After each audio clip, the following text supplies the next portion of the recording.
Part 179. Today we're going to talk about celebrating Christmas through grace. What does Christmas means to you personally? Is it a time of celebration or a time of stress and busyness? How can we celebrate Christmas through grace? Ito po ang pag-uusapan natin sa oras na ito. Let's commit this first to the Lord. Let us pray. Our dearest Father in heaven, we're so very thankful for how you have guided us today. This is a beautiful day. This is the day that you have made, and we will rejoice and be glad in it. Thank you so much for the beautiful people who came here today on this special day to honor you, to bless you, and to worship you. Thank you so much for the wonderful time of praise and worship. Thank you so much for the beautiful people who are joining us today via online. Thank you so much for their lives. Thank you for the wonderful time of fellowship we have, digitally though, but your presence is greater than all. Thank you anyway. Maraming salamat po. We commit to you this time, even this learning time, all by your grace, for your glory, we pray in the name of your Son, our Lord and Savior, Jesus Christ, by the power of the Holy Spirit. And everybody would just simply say, Amen. Palakpakan si Lord. Amen. Celebrating Christmas through grace. Celebrating the true meaning of Christmas in modern times is truly challenging. Let us not allow the modern world to change the timeless meaning of true Christmas. Nabubuhay po tayo sa makabagong panahon. Ang pagtatangka ng makabagong panahon na unti-unting baguhin ang tunay na kahulugan ng Pasko ay nakikita po natin. Kailangan tayong maging maingat na wag nating payagan ng mundo na baguhin ang tunay na kahulugan ng Pasko. How can we celebrate Christmas through grace? Hayaan niyo po na ibahagi ko sa inyo sa oras na ito ang mga mahalagang katotohanan tungkol po sa tunay na kahulugan ng Pasko. Allow me to share with you 4 grace-filled ways to celebrate Christmas in modern times. Number 1, celebrating Christmas through grace means it is a celebration of a more intentional celebration. Write it down, a more intentional celebration. In celebrating Christmas, we must be very intentional that it is all about Christ. Take note, remove Christ and this celebration becomes nothing more than indulgence in worldly pleasure. Kapag inalis na po natin si Kristo sa pagdiriwang ng Pasko, magiging mistulang pagdiriwang na lamang po ito ng layaw ng sanglibutan. The first 6 letters of Christmas say it all. CHRIST. We should focus intentionally on Him because the truth is, He is the reason for the season. Now let's look at the story of Christmas. Luke chapter 1 verse 26, following verses. In the 6th month, God sent the angel Gabriel to Nazareth, a town in Galilee, to a virgin pledged to be married to a man named Joseph, a descendant of David. The virgin's name was Mary. The angel went to her and said, "Greetings, you are highly favored," meaning you are charito. "The Lord is with you." Mary was greatly troubled at his words and wondered what kind of greeting this might be. Verse 30, but the angel said to her, "Do not be afraid, Mary. You have found favor with God. You will be with child and give birth to a son, and you are to give him the name Jesus. He will be great, and he will be called the Son of the Most High. The Lord God will give him the throne of his father David, and he will reign over the house of Jacob forever, and his kingdom will never end. Verse 34, how will this be? Mary asked the angel, since I am a virgin. The angel answered, the Holy Spirit will come upon you, and the power of the Most High will overshadow you. So, the Holy One to be born will be called the Son of God. Ang mga talatang aking pong binasa sa inyo ay maliwanag na ipinapakita sa atin ang tunay na istorya ng Pasko. Ang makabagong mundo, pilit na po itong binabago. At parang hindi na natin masyadong naririnig ang tunay na kwento ng Pasko dahil madalas nakasentro na lang sa masarap na pagkain, bonus, pera, pasyal dito, pasyal doon, magandang damit, masasarap na pagkain, kantahan, at sayawan at marami pang iba. Nang mga ito hindi naman po masama. Pero kung ito na po ang magiging sentro ng pagdiriwang ng Pasko, tila masyadong malayo na ang narating ng mundo, papalayo sa tunay na kwento ng Pasko.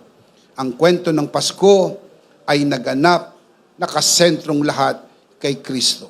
Sapagkat si Kristo ang tunay na kwento ng Pasko. Kapag nawala si Kristo sa gitna ng kwento ng Pasko, ang kwento'y mawawala ng kwenta sapagkat ang mahalaga sa Pasko, walang iba kundi si Kristo. Can you say amen? Luke chapter 2 verse 10 to 11. Now, kung susundan niyo po ang istorya, Luke chapter 1, dumalaw ang anghel Gabriel sa isang dalaga, ang pangalan ay Maria, nakatipan ni Jose. And cutting the long story short, ibinigay po sa kanya yun pong anunsyo at plano ng Diyos ng pagliligtas sa pamagitan ng sanggol na kanyang ipapanganak. Sa makatuwid, lumipas na po ang 9 na buwan pagkatapos ng unang dumalaw ang anghel. Mga kapatid, ito pong tagpo na ito ay ang gabi na ipinanganak na si Jesus doon sa Bethlehem. Luke chapter 2 verse 10, but the angel said to them referring to the shepherds who were watching their flock at night.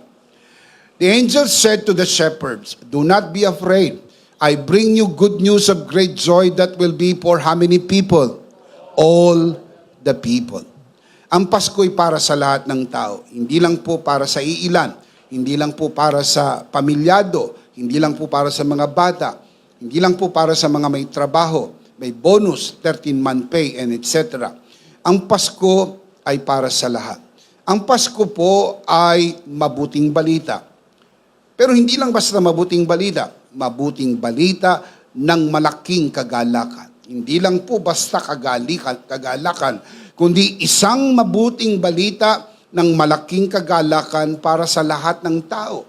This is a good news of great joy that will be for how many people?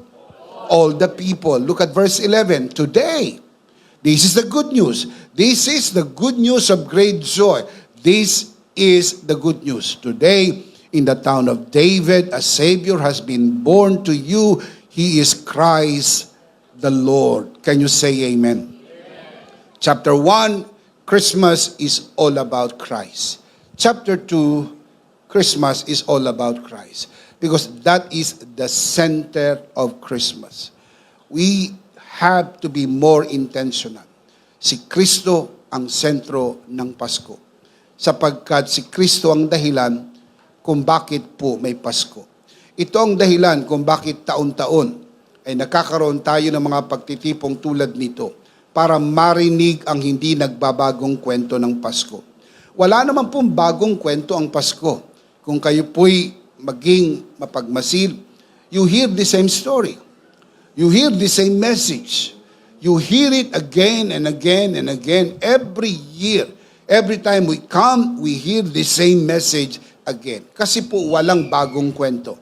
Ang kwento ng Pasko ay hindi nagbabago dahil ang kwento ay tungkol kay Kristo. Tulad ng nasusulat, si Kristo ay hindi nagbabago. Siya'y kahapon, ngayon, at magpakailanman. Kung paanong si Kristo hindi nagbabago, ang kwento ng Pasko ay hindi rin nagbabago. Anumang pagtatangka na baguhin ang kwento ng Pasko ay isang malaking kamalian. Christmas is about Christ. Christ alone. Nothing else and no one else. Solus Christus. We need to be more intentional in declaring it. Christ is the center of Christmas. And Christmas is all about Christ. Sabihin natin sabay-sabay, Christmas is all about Christ. Christmas is all about Christ. One more time. Christmas is all about Christ. He is the center of it all. He and no one else. Christ, C-H-R-I-S-T. Christ is the center of Christmas. Christmas is all about Christ. It is not about you, me, or even family. It's about celebrating Christ who came to redeem us all. Let Christ remain the center of it all. Kailangan si Kristo lang at wala nang iba. Can you say amen? And we need to do it more intentionally. If we don't do it intentionally, then the world will intentionally remove that from us. The world will intentionally change the story. Kaya kuminsan tungkol na lang sa kantahan, sayawan, tiktokan, tungkol na lang po sa kainan, tungkol na lang po sa inuman, na alam po ninyo na pwedeng gawin niya ng tao kahit hindi sa kapanahunan ng Kapaskuhan. Pwede bang kumanta, sumayaw ang tao kahit hindi Pasko? Opo, ginagawa naman nila yan sa birthday nila. Ginagawa naman nila yan sa anniversary nila. Pwede rin ba ang tao kumain ng masarap na pagkain, may pera, mamasyal, at kung ano-ano pang pwedeng gawin kahit hindi Pasko? Yes. That is why if you remove Christ from the center of this celebration, this becomes a celebration of what the world calls it, indulgence to the pleasure of the world. Mapalad tayo na sa tuwing dumarating ang Kapaskuhan, palagi nating ginugunita at pinapaalala sa atin ang tunay na kahulugan ng Pasko. Ang Pasko ay tungkol kay Kristo. Palakpakan si Lord. Amen. Praise God. Number 1, a more intentional celebration. Number 2, a restful assurance. Celebrating Christmas through grace is a restful assurance. Christmas is a restful assurance that the war between God and man is over. It is the assurance of our peace with God and His peace within us. Ito'y kasiguruhan. Ang Pasko ay kasiguruhan ng kapayapaan natin sa Diyos at ang Kanyang kapayapaan sa atin sa gitna ng magulong mundo. Ito'y kasiguruhan ng alitan sa pagitan ng Diyos at ng tao ay tapos na. Nang pumasok ang kasalanan, nagkaroon ng separation. Ang Diyos at ang tao ay dati namang magkasama. Pero nang pumasok ang kasalanan at namagitan sa pagitan ng Diyos at ng tao, nagkaroon po ng separation.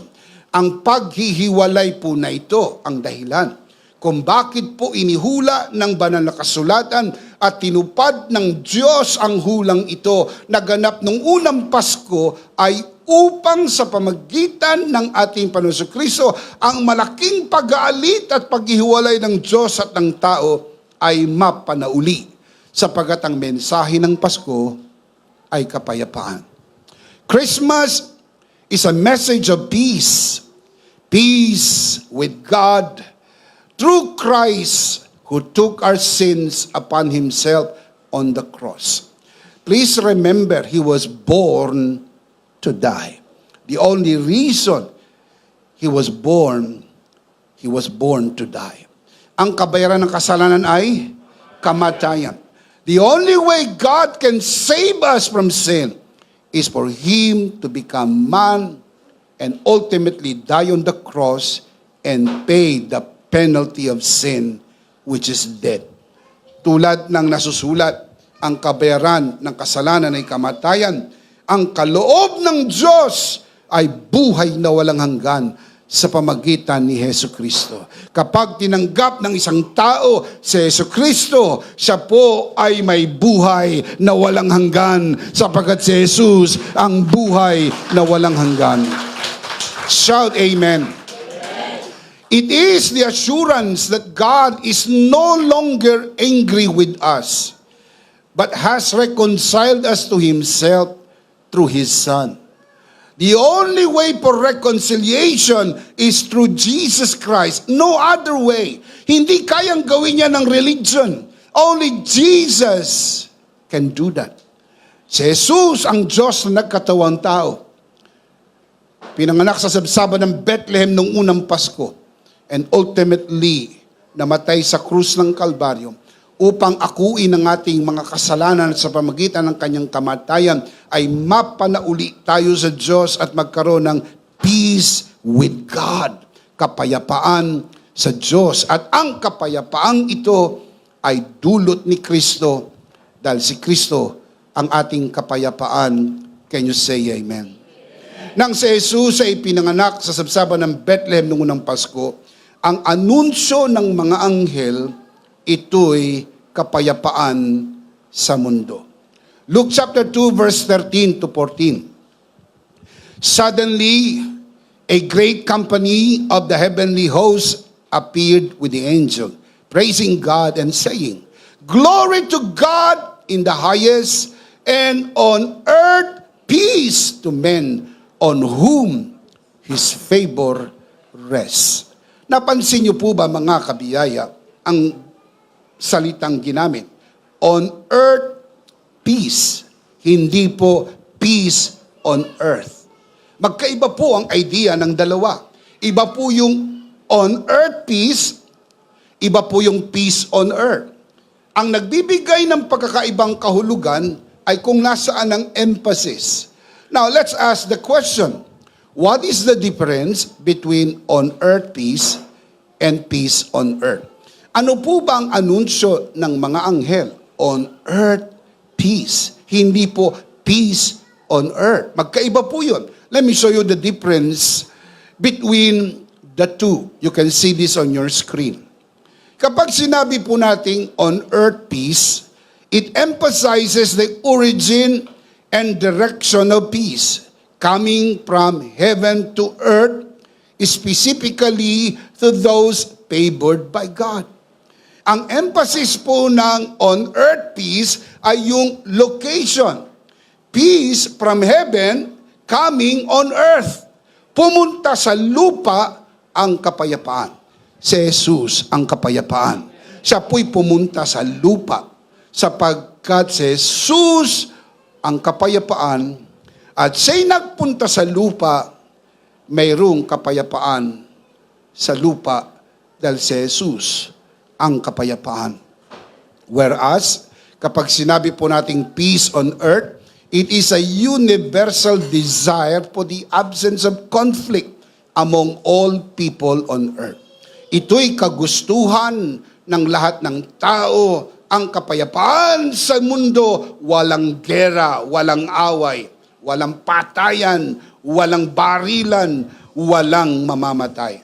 Mga kapatid, itong ganitong klase ng kagustuhan ay marangal. This is truly noble. The desire for universal peace is noble. Yan po ang pangarap ng United Nations upang ang mga bansa sa mundo ay huwag mag-away-away, huwag magpatayan, huwag maggera, sapagkat ang desire ng United Nations magkaroon ng peace on earth. Kaya lang, nais ko pong ipaalam sa inyo, mga kapatid, hindi ho yan ang dala ng unang Pasko. As beautiful as it is, but let me just remind everyone, Christmas does not bring universal peace. I want to say that again. Christmas does not bring universal peace, but personal peace. Reconciling each individual to God through Christ. Ang dalang kapayapaan ng unang Pasko ay hindi ho pangkalahatang kapayapaan. Dahil kung ito ang dala ng unang Pasko, bigo ang ipinarito ni Kristo. Sapagkat si Kristo'y naparito, hindi ho nawala ang gera sa mundo. In fact, alam na alam po ninyo sa kasaysayan, mayroong gera maging sa araw mismo ng Pasko. Sapagkat may mga tao na hindi ho nangingiling sa araw ng Pasko. Nagpupuyos, naggalit, barilan, bombahan, patayan, maging sa araw ng Pasko.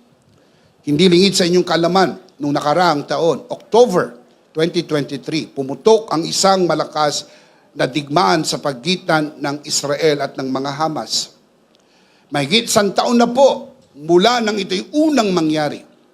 December na po ngayon, 2024. Mahigit 1 taon na, hindi pa po natatapos ang gera.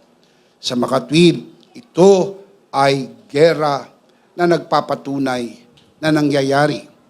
At marami pang tulad nito. Ang iba'y laman ng balita, ang iba po ay tila natabunan na ng marami pang balita, pero ito'y nangyayari.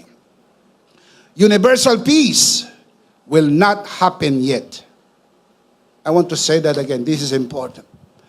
Universal peace will not happen yet, as there are still wars and rumors of wars around the world.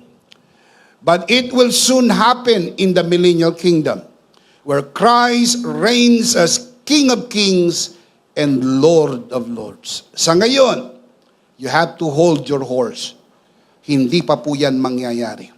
Mangangarap pa rin po tayo na walang gera.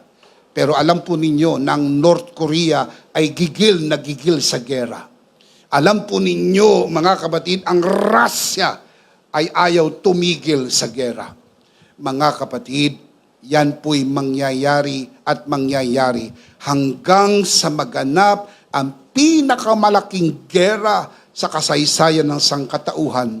Ito po ang tinatawag na the Battle of Armageddon. For the meantime, we need to wait until the millennial kingdom. Kailangan nyo po makita ang tinatawag na dispensation kung nasaan tayo ngayon. Ngayon po ay nandito tayo sa tinatawag na church age. Ito yung panahon kung saan ang iglesia ang katawan ni Kristo. Ang susunod na segment, mga kapatid, ay ang rapture of the church.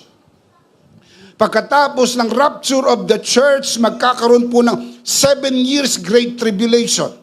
Primarily nakasentro sa Israel, but generally it will affect the whole world sapagkat ang Antikristo ay maghahari sa mundo, lalo na sa huling 3 taon at kalahati. At the end of the 7 years great tribulation, magkakaroon po ng second advent. Bababa si Jesus, tatapak ang kanyang paa sa bundok ng Olibo, at siya po'y makikipagdigma sa puwersa ng Antikristo, at itong tinatawag na the Battle of Armageddon. Anong pagkakaiba ng second coming sa dulo ng 7 years great tribulation sa rapture of the church? Ang pagkakaiba po sa rapture, hindi po siya bababa dito. Si Jesus ay nandun lang po sa alapaap. Tayo po ang dadagitin at kukunin at mapapasa Panginoon magpakailan-kailan pa man. Doon po sa second advent, bababa si Jesus, kasama tayo. Lahat ng na-rapture ay bababa kasama si Jesus. Nakasakay po tayo sa white horse. Hindi ho red horse. White horse. White horses. Nakasakay po tayo. Si Jesus ang nasa unahan. Tayo po ay mga cheerer. Make no mistake, hindi po tayo makikipaglaban. Si Jesus lang ang lalaban. Tayo po ay mga cheerer. Lalabas sa bibig niya ang salitang magmimistulang tabak magkabilay talim at tatalunin niyang Antikristo. Pagkatapos matalong Antikristo, itatayo niya ang kanyang kaharian sa mundo. 1,000 taon. Ang sabi sa Biblia, tayo'y kasamang maghahari kasama ni Kristo. King of Kings and Lord of Lords. Shout Amen. Dito matutupad ang pangarap ng buong mundo. Walang gera. Universal peace. But for the meantime, you have to hold your peace. Because the world on where we lived in is very, very full of wars and rumors of wars. Punong-puno ito ng gera. Gera sa buong mundo. Gera sa bahay ninyo. Gera sa kapitbahay nyo. Gera ng biyanan at manugang. Gera ng mga balae. Gera ng mag-asawa. Gera ng mga Bombay. Tila wala ng katapusang gera. Tsaga-tsaga lang ng konti, wag bibitaw. Malapit nang bumalik ang Panginoon at tapusin ang lahat ng gera na ito. Amen. Jesus said, in the last days, there will be wars and rumors of wars. Matthew 24:6. Hindi ho mawawala yan. Gera, alingaw-ngaw ng gera. Kasi yan po ay hindi ipinarito ni Kristo ng una niyang pagpunta sa pamagitan ng unang Pasko. Pero ididil ng Panginoon yan sa kanyang pangalawang pagbabalik. For the meantime, ang inuna muna ni Kristo ay ang kapayapaan natin sa Diyos. Pag tayo'y na kay Kristo, hindi nagalit ang Diyos sa atin. Payapa na tayo sa Diyos. Shout Amen. Matthew 10:34. We have to live with this kind of war, relational war. Do not suppose that I have come to bring peace to the earth. I did not come to bring peace, but a sword. Strange. Nakakagulat marinig ito sa Panginoon, sapagkat sanay na sanay tayo sa Jesus ang prinsipe ng kapayapaan. Gusto nating sabihin kapag si Jesus ay nag-step in sa isang situation, dapat merong peace. Sapagkat alam natin ang kwento, ang nagngangalit na dagat ay pumayapa tulad ng sanggol na natutulog sa bisig ng ina nang si Jesus ay nagsalita, peace, be still. And the raging sea stopped. Pero sabi ni Jesus, I did not come to bring peace. I came to bring war. I came to bring sword. Look at verse 35. I have come to turn a man against his father, a daughter against her mother, a daughter-in-law against her mother-in-law. Napansin niyo po ba na hindi binanggit ang father-in-law? Have you noticed that? When you read the Bible, you have to be very, very, very meticulous. You know why? Kasi ang problema po hindi ang father-in-law. Ang problema po ay ang mother-in-law. Now, wala lang tayong sapat na panahon para pag-usapan yan. Someday we will talk about that. The danger of the mother-in-law. We'll talk about that later on. Pero hindi pa ngayon. Alam ko yung iba, parang nagustuhan ng pag-usapan to. Hindi ko kayo pagbibigyan. Some other time we'll talk about that. palipasin muna natin ang taon na ito. At baka ang iba sa inyo, hindi kayo makadalaw sa mother-in-law nyo itong New Year. Mga kapatid, ang context po nito, look at the last verse, verse 36. A man's enemies will be the members of his own household. Ang context niyan, kapag ang pamilya ay merong believer, merong unbeliever, merong conflict. Kaya mahigpit ang bilin ng Bible. Huwag kayo mag-aasawa ng hindi kapananampalataya. Do not marry an unbeliever. In short, do not marry the devil. Huwag. Maghanap kayo ng kapananampalataya. Dahil pag nagkamali kayo, yan po ay gera. Sa bahay, walang katapusang gera. Titigil lang ang gera sa bahay. Pag pumasok na ang prinsipe ng kapayapaan sa loob ng bahay, si Jesus ang ating Panginoon. Amen. What peace did the first Christmas bring? Ano bang kapayapaan? Ano bang klase ng kapayapaan ang dala ng unang Pasko? Certainly not universal, but personal. Personal peace between God and man. Kalimutan niyo po ang universal peace, it will not happen yet. Meron pang mas mahalaga pa sa universal peace, personal peace. Kasi kahit ang mundo ay naggegera, payapa ka pag ikaw ay na kay Kristo dahil ang kapayapaan mo ay si Kristo. Amen? I'll show you the verse. Romans 5:1. Therefore, since we have been justified through faith, we have peace with God. And tell me how? Through our Lord Jesus Christ, because He is our peace. Ang krus po ay mayroong dalawang direksyon, vertical and horizontal. Ang vertical po is peace between God and man. Ang horizontal po is peace between Jews and Gentiles.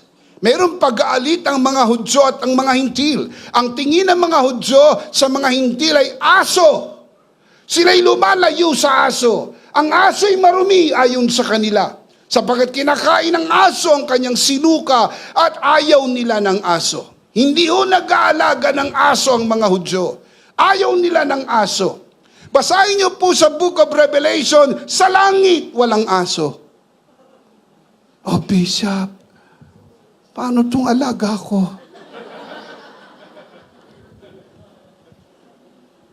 Alagaan mo ng alagaan habang nandito ka.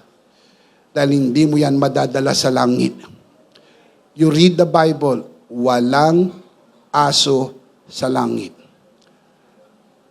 Sa lupa lang meron. Sa langit, wala. Bakit po ganun ang larawan? Kasi po meron pong separation ang Jews and Gentiles. Bakit po ganun ang larawan? Merong separation, God and man.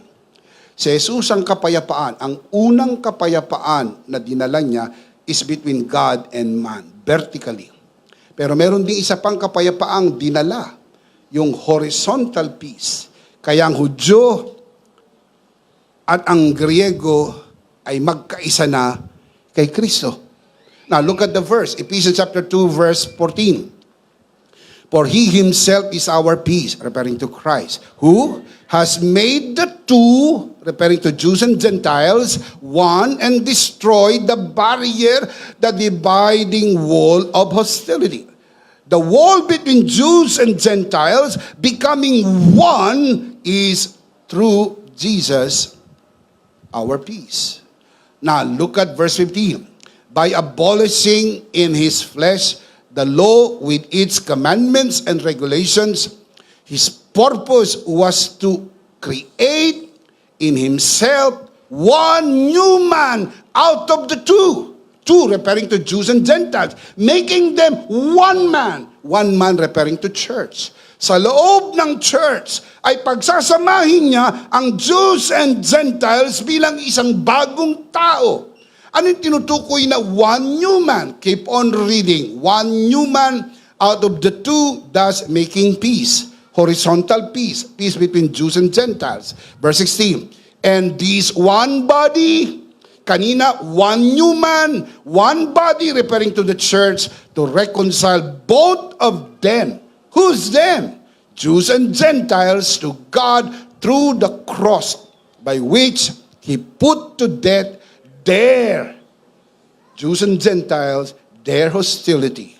Ang pag-aali ng Hudyo at ng mga Hintil ay natapos na, sapagkat kung ano ang kaligtasan ng mga Hudyo, yun din ang kaligtasan ng mga Hintil, dahil isa lang ang tagapagligtas, si Jesus. Wala nang iba. Jesus is the only Savior. Maling-mali po ang argumento ng RD religion na sinasabi nila na mga Hudyo ay may kakaibang paraan ng kaligtasan at ang mga Hintil ay may kakaibang paraan ng kaligtasan. Naging issue po yan sa Jerusalem. Kaya nga nagpatawag ng Jerusalem Council. So once and for all to settle that issue. Dahil yung issue ng RD religion hanggang nung una pang panahon ay issue po yan. Hindi po yan bago. Yan po ay recycled issue even from the time of the apostles. Look at the verse. Acts chapter 15 verse 8 to 9. God, ito pong si Peter na nagsasalita. Patapos ang pulong, nagsalita po si Peter, ang pinakapuno ng mga apostoles sa kapanahunang yaon. God, who knows the heart, showed that He, referring to God, accepted them. Sino yung them? The Gentiles. Sila yung issue. Sila yung pinag-uusapan. Ang mga Hintil ba ay dapat tuliin? Ang mga Hintil ba dapat ay pagbawalan ng ibang pagkain? Ang mga Hintil ba ay dapat pasunuri sa 10 utos? Yun po ang issue ng Jerusalem Council. Now, look at the verse.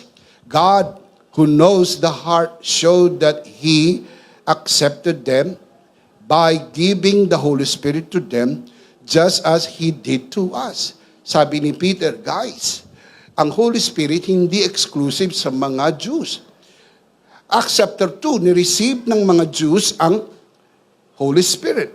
Pero make no mistake, meron ding mga Gentiles na nakatanggap ng Holy Spirit sa Acts chapter 2. Yung po yung mga proselytes. Ano po yung mga proselytes? Ito po yung mga na-convert sa Judaism na galing po sa iba't ibang mga bansa dahil pista sa Jerusalem, sila lahat nagpuntahan sa Jerusalem and they heard the message of grace, the message of the gospel of Jesus Christ. Ipinreach po ni Peter. The Bible says 3,000 got saved and were baptized on that day. At ang sabi po ni Peter, pinapaalam ko sa inyo, hindi lang tayo ang tumanggap ng Holy Spirit. Acts chapter 15, bago ang Acts chapter 15, may Acts chapter 10. Sa Acts chapter 10, ang bahay ni Cornelius. Si Cornelius po ay isang Italian, isa pong Greek. Tumanggap po siya ng Holy Spirit, sabi po sa Acts chapter 10. Kaya sabi ni Peter, hindi lang para sa mga Hudyo ang Holy Spirit. Kaya sabi niya, hey, let me just tell you this. God who knows the heart and showed that He accepted them by giving the Holy Spirit to them, just as He did to us. Now look at the verse. Verse number 9. He made no distinction. Again, God made no distinction between us and them. Sino yung us? Jews. Kasi si Peter ang nagsasalita. Nire-represent niya ang mga Jews. Us and them. Sino yung them? Sila po yung subject na pinag-uusapan. For God purify their hearts. Jews and Gentiles. How? By faith. Jews are saved by faith. Gentiles are also saved by faith. Hindi po by works ang mga Jews. Hindi po by the law. Also by grace through faith in Jesus Christ. For Jesus is the only Savior. Amen? Kaya mali ang RD religion. Napilit pa rin hinihiwa. Kapag hinihiwa mo ito sa gitna at pinaghihiwalay mo ang Hudyo at pinaghihiwalay mo ang Hintil, pinapawalang bisa mo ang tinapos na gawa ni Kristo sa krus ng Kalbaryo. Dahil sa krus, lahat tayo ay pinatawad, lahat tayo niligtas, lahat tayo biniyayaan, Hudyo man o Hintil. Shout Amen. Romans 10:12, for there is no difference between Jew and Gentile. The same Lord is Lord of all, richly blesses all who call on Him. Sino po tinutukoy na all? Jews and Gentiles. Galatians 3:28, there is neither Jew nor Greek, slave nor free, male nor female, for you are all one in Christ Jesus. Are you in Christ Jesus? We're all one. Ang Hudyo na tumanggap kay Jesus, ang Hintil na tumanggap kay Jesus, pag napunta kay Jesus, hindi siya tinatrato bilang Hudyo. Hindi siya tinatrato bilang Hintil. Tinatrato siya na siya'y na kay Kristo. Dahil pag na kay Kristo ka, hindi ka Hudyo, hindi ka Hintil. Tumitigil na ang pagiging Hudyo, tumitigil na ang pagiging Hintil pag na kay Kristo ka. Dahil kay Kristo, lahat tayo'y isa lang. That is important and very powerful. Why? Because of the peace that first Christmas brought. Vertical between God and horizontal between Jews and Gentiles. Christmas brings restful assurance that God and man are reconciled. And there is no longer any division among those in Christ, whether Jew or Gentile. No distinction, no difference, no division. Bakit mo hahatiin ang wala namang hati? Bakit mo paghihiwalayin ang hindi na magkahiwalay? Dahil sa kapayapaang dala ni Kristo, hindi na po magkahiwalay ang Diyos at tao, hindi na rin magkahiwalay ang Hudyo at Hintil. Dahil kay Kristo, tayo'y naging isa. Dahil kay Kristo, kaisa natin ng Diyos. Dahil kay Kristo, kaisa natin ang lahat ng mga na kay Kristo, sapagkat isa lang ang common denominator natin, si Jesus, at wala nang iba. Si Jesus, ang tunay na Pasko. Amen. Number 2, a restful assurance. Number 3, a heart of worship. Celebrating Christmas through grace means a heart of worship. Christmas is about worship. The wise men from the east set aside time and traveled a great distance to honor and worship the newborn king. Ang layo ng pinanggalingan, naglakbay po sila upang sambahin ang bagong panganak na hari, ang hari ng mga Hudyo. Matthew chapter 2 verse 11, on coming to the house, they, the wise men, they saw the child and his mother Mary. What did they do? Look at the verse. What did the wise men do? They bowed down and worship him. Him, referring to the baby Jesus. They worship baby Jesus. Ang baby lang po doon yung katawang lupa. Wala pong baby God. Meron po baby shark. Pero walang baby God. Hindi ho bata ang Diyos na tumatanda ang Diyos. Hindi ho. Ang pagka-Diyos po ay hindi ho position, hindi ho function, nature. Doon po sa katawang lupa ng baby Jesus, nandun po yung nature of God. That is why in Christ dwelleth the fullness of the Godhead in bodily form. Colossians chapter 2 verse 9. Sabi ni Apostle Paul, in Him, the fullness of the deity. Nasa Kanya ang kapuspusan ng pagka-Diyos. Dahil si Jesus ay Diyos.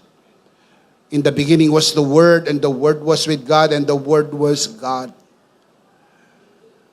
The Word became flesh and dwelt among us. We beheld His glory, the glory of the only begotten of the Father, full of grace and truth. Great is the mystery of godliness. God was manifested in the flesh. Yung baby Jesus, sa loob ng baby Jesus, nandun po yung God. And the wise men came and worshiped baby Jesus. What else did they do? Look at the verse. Look at the verse. What else did they do? Not only worship, what else did they do? They presented Him what? Gifts of gold, frankincense, and myrrh. Have you noticed something here? That giving is closely associated with worship. You know why? Because giving is worship. Hey, giving is not part of worship. That is understatement. Giving is worship. Nilinaw po yan ni Abraham doon sa Genesis chapter 22. Sila po'y aakyat sa bundok, dala niya po si Isaac, iahandog si Isaac, tinanong ng mga katulong sa ibaba, saan kayo pupunta? We will go up there and worship. Offering Isaac, Abraham called it worship. Every time you give to the Lord, you're worshiping God.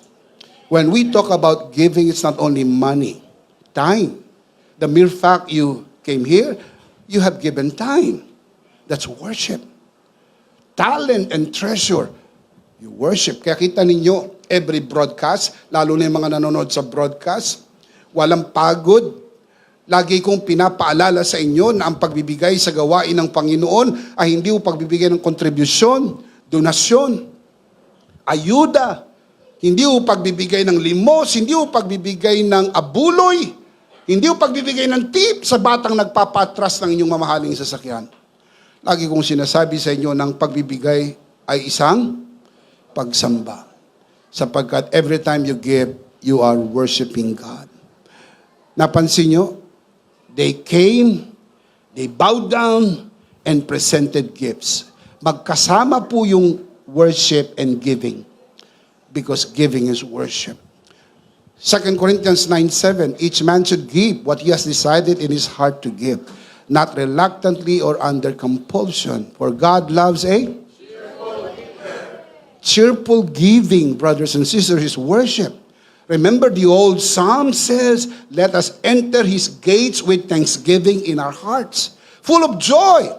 For in your presence there is fullness of joy. You are happy worshiping the Lord. You should also be happy in giving your offering, because when you offer and give your offering, you are worshiping God. Can you say amen? Philippians chapter 4 verse 18. The Apostle Paul writes, I have received full payment and even more. I am amply supplied now that I have received from Epaphroditus the gifts you sent. Now, it did not stop there.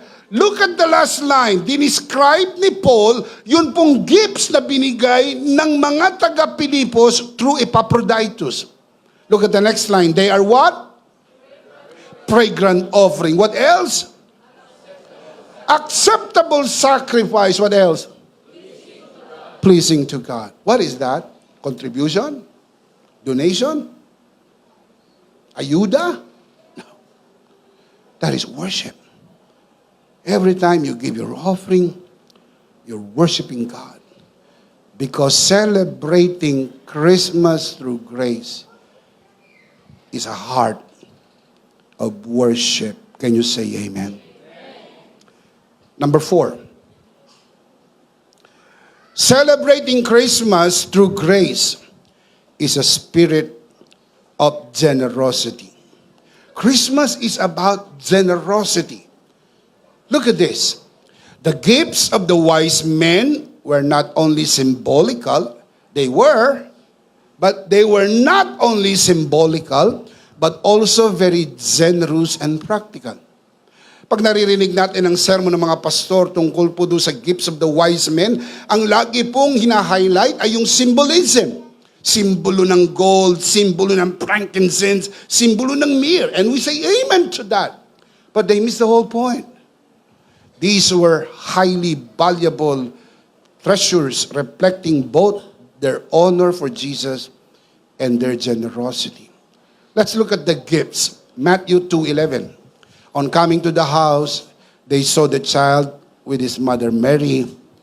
What did the wise men do? They bowed down and worshiped Jesus. What else did they do? They opened their treasures and presented him with gifts. What are the gifts? Let's say it again. What are the gifts? These are gifts they presented to Jesus. Totoo po yun. These are very symbolic. Pero equally true, these are also generous and practical. So I'll show you 2 points. Una, pakita ko muna yung symbolism, and then ipakita ko po sa inyo yung generous and practical aspect of the gifts. Let's look at the symbolism. You can see this on your screen. Gold symbolizes royalty and kingship. It signals a clear message that Jesus is king. Kaya yung ginto, yan po'y royalty and kingship. Yung frankincense symbolizes divinity. As frankincense is an offering to God. Mababasa nyo sa Exodus chapter 30, especially verse 34 to 38. Ang frankincense ay ino-offer kay God, only to God. And that speaks of Jesus as divine, Jesus as God. Yung myrrh po symbolizes salvation through His death. As the element of myrrh is used for embalming. Mababasa niyo po sa John chapter 19, verse 39, na yung pong myrrh ginagamit sa pang-imbalsamo. Listen up! Yan po ay nagre-represent Jesus is the Savior. Because the only way He can save us is through dying. And when Jesus died, He was embalmed by this myrrh, symbolizing His being our Savior. So look at this again. Ano po ang symbolism ng gold? Jesus is King. Ano po ang symbolism ng frankincense? Jesus is God. Ano po ang symbolism ng myrrh? Now, true. Tama po yan. We can preach all day long sa katotohanan na yan. But also equally true, I want you to see the generosity of these gifts. Let's revisit the gifts again. Number 1, let's talk about gold. Gold always been a symbol of wealth and royalty. It was one of the most precious metals, highly valued for its rarity and beauty. Tanong ko po sa inyo, ngayon po ba ang gold ay very valuable? Lalo nung unang panahon. Kaya ang ginto na ibinigay ay hindi lang symbolism. Hey, kailangan po nila yon. Yun po'y valuable gift given to Jesus. Not only symbolical, but also being generous. Imagine, napaka-generous nitong mga wise men. Hindi po silver ang ibinigay, hindi po bronze ang ibinigay. Gold. Gold. Why? Because of its value. Number 2, frankincense. Frankincense is a resin from trees used as incense in worship. Listen now. It was expensive due to the labor-intensive process of harvesting it and its limited availability. Ang frankincense po ay dakta ng puno. Dakta. Pag sinabi yung resin, dakta. Dakta ng puno. Alam niyo po yung dakta, di ba? Dakta ng puno. At ito'y mahal. Kasi po napakadalang at saka masyadong mataas ang labor cost. Totoo po ba na tumataas ang produkto pag mataas ang labor cost? Kasi i-add on yun sa product. Kaya kapag mataas ang mga bayad sa trabahante, mataas din po ang presyo ng produkto. Mahal po ang frankincense. Unang-una yan po inihahandog sa Diyos. Hindi ho yan mumurahin. Hindi ho yan nabibili kung saan-saan. Kaya yung regalo hindi lang symbolic, very, very valuable and very generous. Myrrh. Myrrh is another resin. Dakta din po ang myrrh. It's another resin used for anointing as perfume and burial preparation.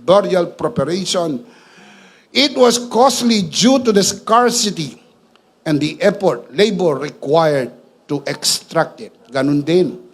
Mahal din po ang myrrh kasi ginagamit po ito pang imbalsamo. Makinig po. Ang naiimbalsamo lang noon ay ang mga mayamang namamatay. Kasi mahal magpaimbalsamo. Kaya yung mga mahihirap, pagka namatay, inililibing agad.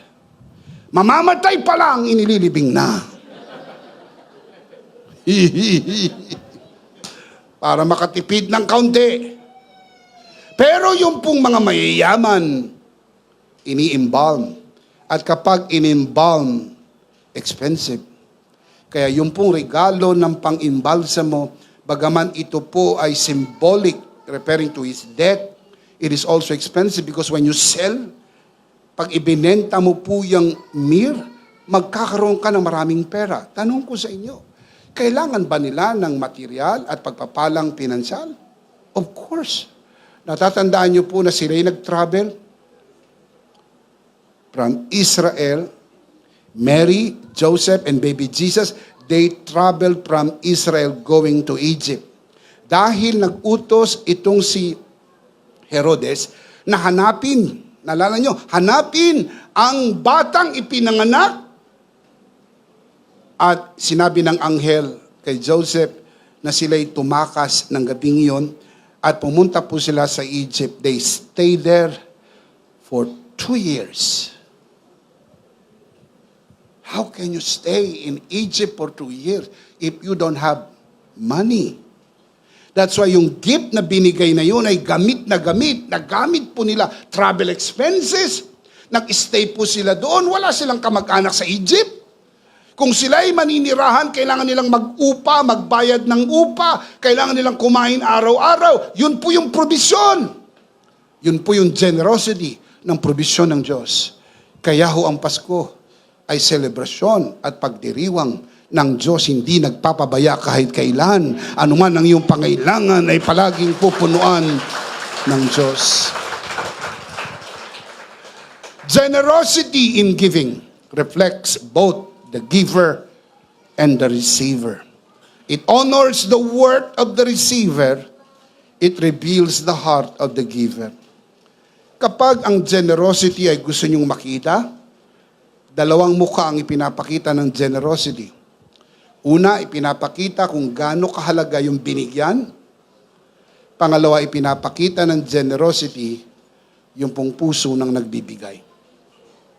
Ipinakita po ng mga wise men yung kanila pong mataas na pagtingin kay Jesus.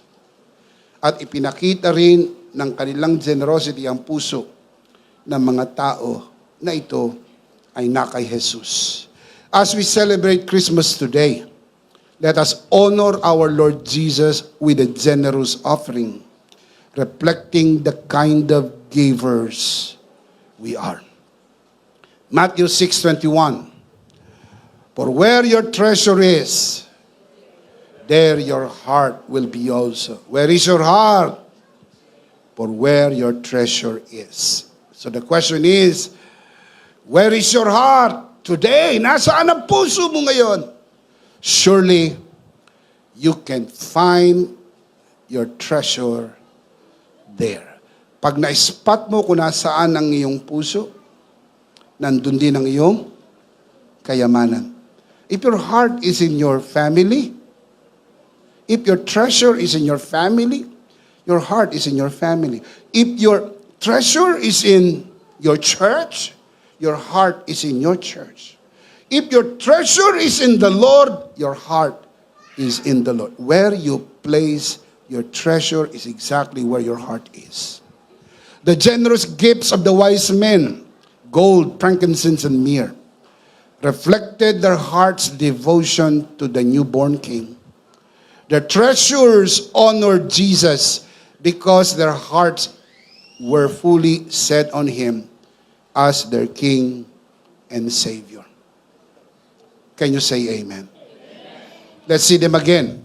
Celebrating Christmas through grace. Let's read them out loud. Malakas, sabay-sabay. You can see this on your screen. Ready? Number 1. A more intentional celebration. Number 2. A restful assurance. Number 3. A heart of worship. Number 4. A spirit of generosity. Now that we know all this, how can we apply this into our lives? Let me close by giving you 4 life application that we can easily do as we step out from this gathering. Lalabas na tayo, kaunti na lang, mula sa pagtitipon nito. How can I apply these powerful truths in my life? Number 1, celebrate a Christ-centered Christmas. Make sure that your Christmas celebration is Christ-centered and you celebrate that Christ-centered Christmas. Focus on Christ.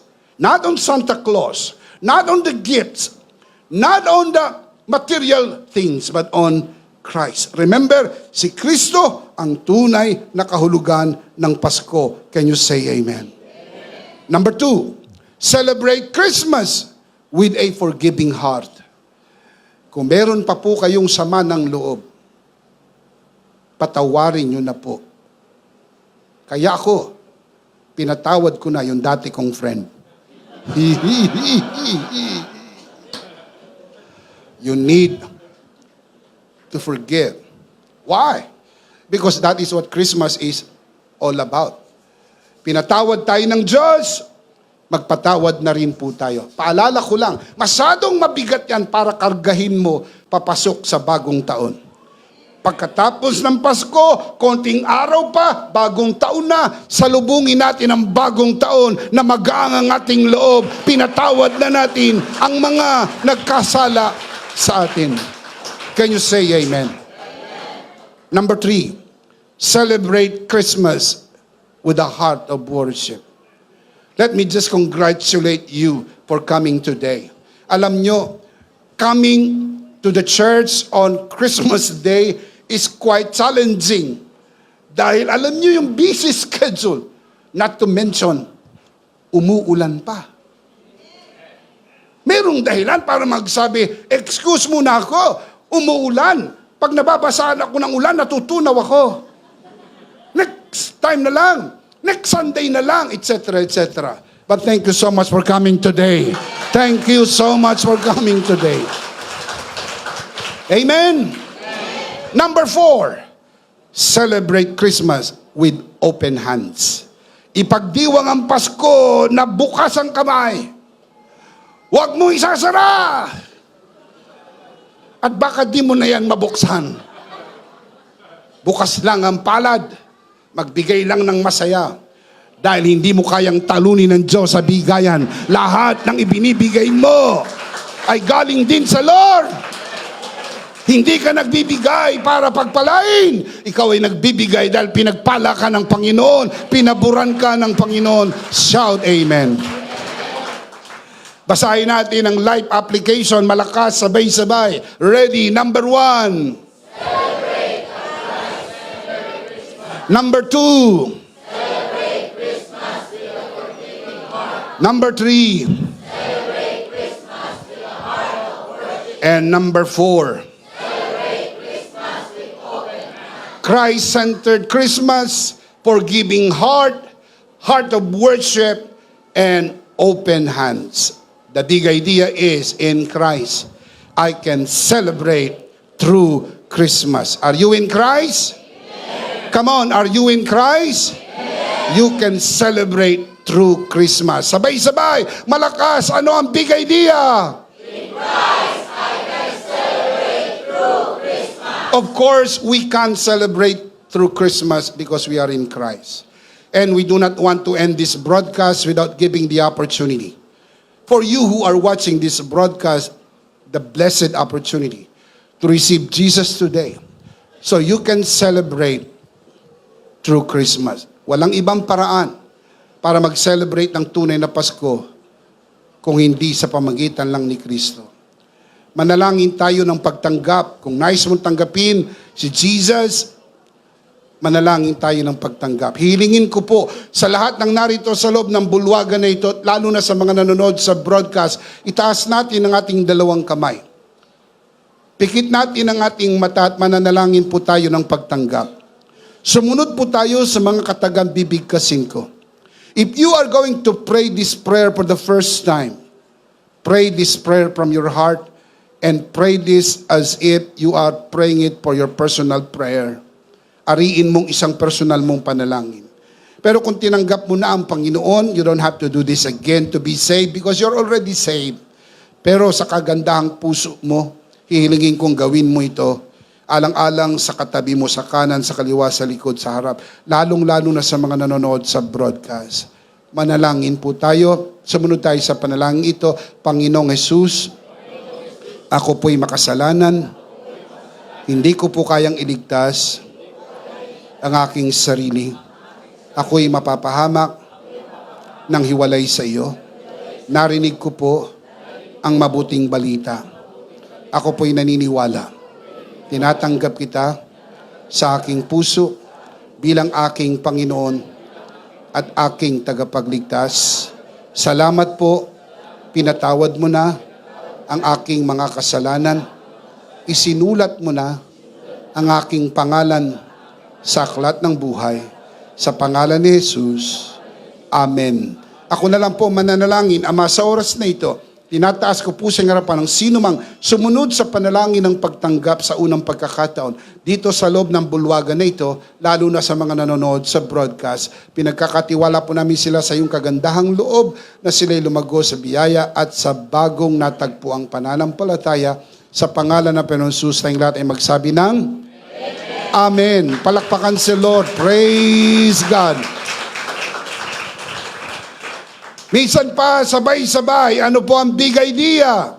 In Christ I can celebrate through Christmas. Mas malakas pa. In Christ I can celebrate through Christmas. Are you in Christ? Taas ang kamay naniniwala na siya'y na kay Kristo. Are you in Christ? So now tell me, in Christ we can celebrate through Christmas. Amen? Pwede na nating ipagdiwang ang tunay na Pasko dahil tayo ay nakay Kristo. Of course, last of all, let me speak to your heart. You who are watching this broadcast, if this broadcast has blessed you, and if not asking too much, I would like you to bless this ministry with your love offering so that together we can reach the world with the message of full grace. And from the bottom of our hearts here at EMI, we would like to say thank you for giving to the Lord. We'll see you on Sunday, purposely on site, but definitely we'll see you again online. Ako po si Bishop Emmy, kasama po si Pastora Jo at ang kabuuan ng The Lord's Community and EMI Broadcast. Maraming thank you. Stay a bit for more announcement. Stay blessed, stay connected. Merry Christmas. Always remember, in Christ you are forever. Charito!